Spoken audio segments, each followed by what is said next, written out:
ద్వితీయోపదేశకాండము 19వ అధ్యాయము. నీ దేవుడైన యెహోవా ఎవరి దేశమును నీకిచ్చుచున్నాడో ఆ జనములను నీ దేవుడైన యెహోవా నాశనము చేసిన తరువాత నీవు వారి దేశమును స్వాధీనపరచుకొని వారి పట్టణములలోనూ వారి ఇండ్లలోనూ నివసించునప్పుడు నీవు స్వాధీనపరచుకొనున్నట్లు నీ దేవుడైన యెహోవా నీకిచ్చుచున్న దేశములో 3 పురములను వేరుపరచవలెను.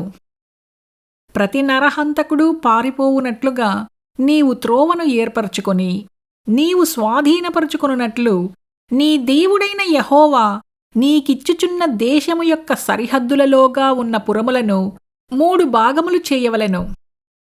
పారిపోయి బ్రతుకగల నరహంతకుని గూర్చిన పద్ధతి ఏదనగా, ఒకడు అంతకుముందు తన పొరుగువానియందు పగపట్టక పొరపాటున వానిని చంపిన ఎడల, అనగా ఒకడు చెట్లు నరుకుటకు తన పొరుగువానితో కూడా అడవికి పోయి చెట్లు నరుకుటకు తన చేతితో గొడ్డలి దెబ్బ వేసినప్పుడు గొడ్డలి పిడి ఊడి వాని పొరుగువానికి తగిలి వాడు చనిపోయిన ఎడల, వాడు అంతకుముందు తన పొరుగువానియందు పగపట్టలేదు కనుక వానికి మరణదండన విధిలేదు.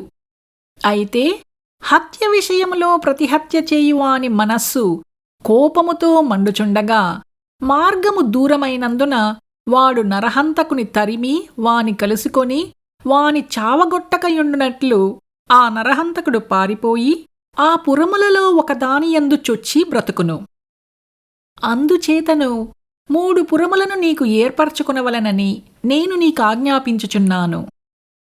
మరియు నీ దేవుడైన యెహోవా నీ పితరులతో ప్రమాణము చేసినట్లు ఆయన నీ సరిహద్దులను విశాలపరచి నీ పితరులకు ఇచ్చెదనని చెప్పిన సమస్త దేశమును నీకిచ్చిన ఎడల, నీవు నీ దేవుడైన యెహోవాను ప్రేమించుచు నిత్యమును ఆయన మార్గములో నడుచుటకు నేడు నేను నీకాజ్ఞాపించిన ఈ ఆజ్ఞలన్నిటినీ అనుసరించి నడుచుచు ఈ 3 పురములు కాక మరి 3 పురములను ఏర్పరచుకొనవలెను.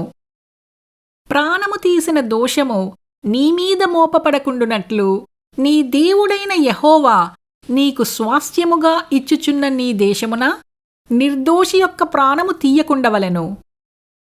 ఒకడు తన పొరుగువానియందు పగబట్టి వాని కొరకు పొంచియుండి వానిమీద పడి వాడు చచ్చునట్లు కొట్టి ఆ పురములలో ఒకదానిలోనికి పారిపోయిన ఎడల, వాని ఊరి పెద్దలు మనుష్యులను పంపి అక్కడ నుండి వానిని రప్పించి వానిని చంపుటకై హత్య విషయములో ప్రతిహత్య చేయు వాని చేతికి వానినప్పగింపవలెను.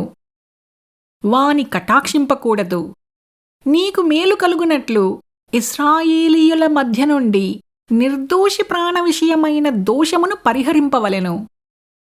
నీవు స్వాధీనపరుచుకున్నట్లు నీ దేవుడైన యెహోవా నీకిచ్చుచున్న దేశములో నీకు కలుగు నీ స్వాస్థ్యములో పూర్వీకులు నియమించిన నీ పొరుగువాని సరిహద్దు రాతిని నీవు తీసివేయకూడదు.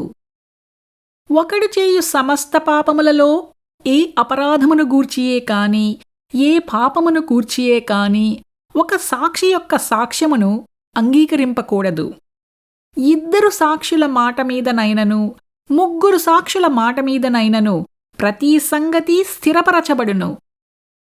అన్యాయపు సాక్ష్యము ఒకని మీద చెప్పుటకు ఒకడు నిలువబడి నేరము మోపుటకై అబద్ధమాడిన ఎడల, ఈ వివాదము గల 2 మనుష్యులు యెహోవా సన్నిధిని, అనగా ఆ కాలములోనున్న యాజకుల ఎదుటను న్యాయాధిపతుల ఎదుటను నిలువవలెను. ఆ న్యాయాధిపతులు బాగుగా విమర్శించిన తరువాత వాని సాక్ష్యము అబద్ధ సాక్ష్యమై తన సహోదరుని మీద వాడు అబద్ధ సాక్ష్యము చెప్పిన సంగతి వెల్లడి అయిన ఎడల, వాడు తన సహోదరునికి చేయ తలంచినట్లే వానికి చేయవలెను. అట్లు మీ మధ్య నుండి ఆ చెడుతనమును పరిహరించుదురు. మిగిలినవారు విని భయపడి నీ దేశమున అట్టి దుష్కార్యము ఇకనూ చెయ్యకుందురు. నీవు ఎవనినీ కటాక్షింపకూడదు. ప్రాణమునకు ప్రాణము, కంటికి కన్ను, పంటికి పల్లు, చేతికి చేయి, కాలికి కాలు మీకు విధి.